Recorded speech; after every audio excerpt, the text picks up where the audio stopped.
Kepanikan terjadi di SMKN 1, Kecamatan Sine setelah 51 siswa mengalami sakit perut dan mual Rabu siang. 35 diantaranya harus dirawat di sejumlah puskesmas sekitar sekolah untuk mendapat perawatan khusus karena kondisinya melemah. Diduga mereka mengalami keracunan usai menyantap menu masakan berupa ayam lada hitam dari paket MBG. Menurut keterangan salah satu wali murid, gejala awal dimulai sejak Selasa malam berupa sakit perut, mual, kepala pusing hingga pagi hari. Namun para siswa yang terdampak masih berupaya masuk sekolah hingga di tengah pelajaran terpaksa harus dilarikan ke puskesmas. Ya kan nggak tahu ada gejala makan itu, dikira perut sakit biasa gitu. Tapi ternyata teman-teman juga hal yang sama. Iya. Saat ini Pemkab Ngawi melalui Dinas Kesehatan terus memantau perkembangan para siswa yang diduga keracunan tersebut. Sementara itu, korban keracunan massal siswa di Kecamatan Kadungora, Garut bertambah menjadi 148 siswa. Korban berasal dari 4 sekolah, SMP Negeri 1 Kadungora, SMP PGRI Kadungora, SDN 3 Talagasari, dan SMA An-Nisa. Korban keracunan yang masih dirawat di Puskesmas Kadungora berjumlah 59 orang, di Puskesmas Leles sebanyak 33 orang, di RSUD Dr. Slamet Garut 3 orang, dan pasien rawat jalan berjumlah 53 orang. Keracunan tak hanya menimpa siswa saja, melainkan seorang penjaga sekolah pun menjadi korban. Ada rasa yang aneh nggak pas diminum susunya itu? Nggak ada, biasa. Jadi rasanya apa aja Pak tadi yang dirasa? Gejala susu aja gitu? Mual, ini ngayar, jantan. Pemirsa, Menko Polhukam periode 2019-2024 Mahfud MD mengungkap cucunya di Yogyakarta juga menjadi korban keracunan program makan bergizi gratis.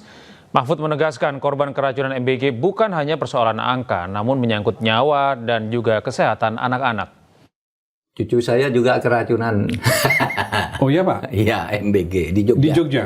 Gimana Pak ceritanya? Di Jogja, cucu ponaan ya. Saya punya ponaan, ponaan satu punya anak namanya Iksan. Makan siang gratis, masakan bergizi gratis, lalu satu kelas itu 8 orang langsung muntah-muntah.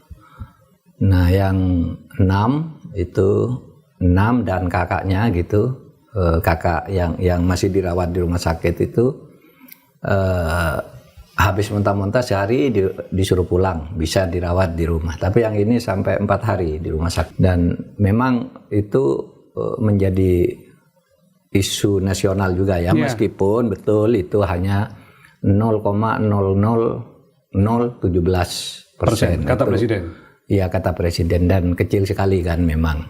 Dari segi total dibandingkan dengan total yang katanya sudah dicapai sekarang 30 juta makanan yang sudah keluar. Tapi kan juga jutaan pesawat terbang di dunia ini lalu lalang setiap hari, kecelakaan satu aja tidak sampai 0,100% orang sudah ribut karena itu menyangkut nyawa kan? Menyangkut kesehatan. Ini jadi bukan persoalan angka Pak ya? Jadi bukan persoalan angka, ini harus diteliti lagi apa masalahnya. Tapi begini Mas Rizal,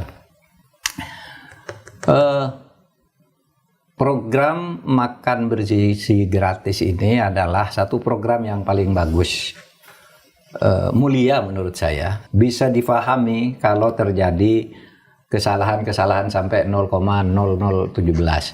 Tetapi memang perlu diperbaiki, tata kelolanya ini kan tidak jelas ya. Perlu atau mendesak diperbaiki? Mendesak. Sangat perlu mendesak diperbaiki tata kelolanya. Karena banyak pertanyaan-pertanyaan di bawah. Sebenarnya penyelenggara di bawah itu siapa? Pada tingkat bawah. Pemerintah daerah tidak tahu. Karena tidak dilibatkan sejak awal. Tidak dilibatkan. Tapi begitu ada masalah keracunan, mereka yang turun. Sementara itu, Kepala Badan Gizi Nasional Dadan Hindayana menyampaikan permohonan maaf terkait cucu Menko Polhukam periode 2019-2024 Mahfud MD yang jadi korban keracunan makan bergizi gratis di Yogyakarta. Bagian berjanji akan memperbaiki sistem distribusi MBG. Ya, kami mohon maaf atas hal itu, dan kami kenapa rapat hari ini juga untuk memperbaiki terkait dengan sistem data kelola ya.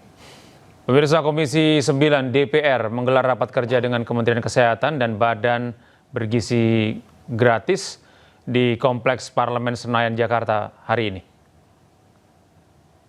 Terima kasih Bu Pimpinan. Bismillahirrahmanirrahim. Assalamualaikum warahmatullahi Rapat digelar untuk membahas maraknya kasus keracunan makan bergizi gratis di berbagai daerah. Di hadapan Komisi 9, Kepala Badan Gizi Nasional, Dadan Hindayana memaparkan penyebab keracunan terjadi. Di antaranya adalah makanan yang tidak steril, kualitas air yang digunakan, serta proses distribusi makanan yang membutuhkan waktu lama. Terkait hal tersebut, BGN telah meminta Satuan Pelaksana Pemenuhan Gizi atau Dapur MBG memperketat penggunaan air bersih untuk memasak maupun mencuci alat serta bahan makanan.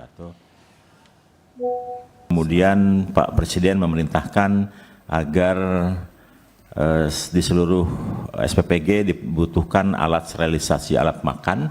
Seperti yang di Bandung, setelah kita cek SPPG-nya bagus sekali. Ketika kita cek apakah mencucinya menggunakan air panas, ternyata belum disiapkan.